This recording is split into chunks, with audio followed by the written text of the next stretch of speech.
V equal to voltage, I equal to current এবং আর equal to resistance. আজকে আমি আপনাদের সাথে কথা বলবো ভোল্টেজের বিষয় নিয়ে। একটি ইলেকট্রনিক্স সার্কিটে কি কি ভোল্টেজ ব্যবহার হয় সে বিষয়টি জানা আমাদের জন্য জরুরি। আমরা এখানে লিখে দিয়েছি একটি ইলেকট্রনিক্স সার্কিটে সাধারণত তিন ধরনের ভোল্টেজ ব্যবহার করা হয়। এখন সে ভোল্টেজগুলো কি কি সে বিষয়টি আমরা জানবো। প্রথমত হলো আমাদের এসি অর্থাৎ অল্টারনেটিং কারেন্ট, তারপরে হলো আমাদের ডিসি অর্থাৎ ডাইরেক্ট কারেন্ট, তারপরে হলো আমাদের পিডিসি অর্থাৎ পালসেটিং ডিসি কারেন্ট। এই তিনটি কারেন্ট এবং ভোল্টেজ মিলে একটি সার্কিট তৈরি হয়ে থাকে। এই যে একটা সার্কিট আমার হাতে দেখতে পাচ্ছেন, এই সার্কিটগুলোতে ভোল্টেজটি কিভাবে সিরিয়াল করা হয় সে বিষয়টি আমরা জানবো। আমাদের একটি সার্কিটে সর্বপ্রথম ভোল্টেজ প্রদান করা হয় এসি ভোল্টেজ, তারপরে সে ভোল্টেজটিকে আমরা পিডিসি অর্থাৎ পালসেটিং ডিসি ভোল্টেজে রূপান্তর করি, তারপরে সে ভোল্টেজটিকে আমরা ডিসি ভোল্টেজে রূপান্তর করি। এখানে যতগুলো কম্পোনেন্ট দেখতে পাচ্ছেন 90% কম্পোনেন্টই ডিসি ভোল্টেজে কাজ করে, এসি ভোল্টেজে কাজ করে না। এবার আমরা প্রতিটি ভোল্টেজ সম্বন্ধে কিছু বিষয় জানার চেষ্টা করব।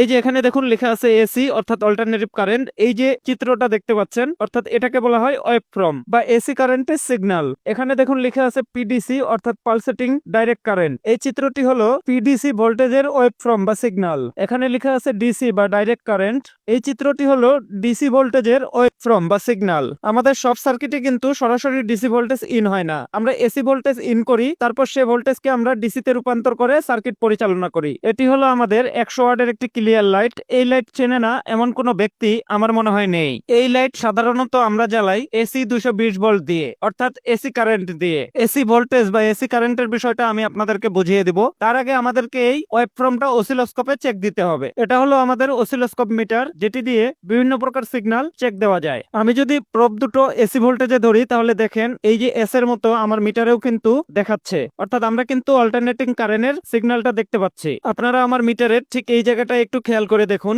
এখানে দেখাচ্ছে 50 হার্জ এবং এখানে দেখাচ্ছে 227 ভোল্ট আরএমএস। এবার আমরা আসবো এসি ভোল্টেজের আলোচনায়। মনে রাখবেন এসি ভোল্টেজ হলো দিক পরিবর্তন করে, অল্টারনেটিং কারেন্ট অর্থাৎ সে অল্টারনেট বা পরিবর্তন করতেছে। কি পরিবর্তন করতেছে? এই যে আপনারা ওয়েভফর্মটা দেখতে পাচ্ছেন, এখানে দিলাম আমি 50 প্লাস এবং এখানে দিলাম আমি 50 মাইনাস। অল্টারনেটিং কারেন্টের ক্ষেত্রে আমাদের যেটা হয় সে 50 বার পজিটিভ থাকে এবং 50 বার নেগেটিভ থাকে। আর এই নেগেটিভ পজিটিভ পার সেকেন্ডে 50-50 100 বার হয়ে থাকে। নেগেটিভ এবং পজিটিভ মিলে এক সাইকেল আমরা নেগেটিভ এবং পজিটিভ মিলে একবার হিসাব করি। এখানে আমাদের আসলো 50-50-100। তাহলে আমরা যদি সাইকেলে হিসাব করি তাহলে সেটি আসবে আমাদের 50, যেহেতু এখানে আমাদের নেগেটিভ এবং পজিটিভ মিলে এক সাইকেল। আমরা আমাদের মিটারে যে হার্জ দেখতে পাচ্ছি এটি হলো সেই 50 হার্জ অর্থাৎ কম্পনের পরিমাণ বা দিক পরিবর্তনের পরিমাণ, যেটার নেগেটিভ পজিটিভ এক সাইকেল হিসাব করলে পার সেকেন্ডে সে 50 বার দিক পরিবর্তন করে। আমাদের একটি সার্কিটে সেই এসি কারেন্টটি সর্বপ্রথম প্রদান করা হয়। এরপরে আছে আমাদের পিডিসি। পিডিসি কে বুঝতে গেলে আগে আমাদেরকে ডিসি কারেন্ট বুঝতে হবে।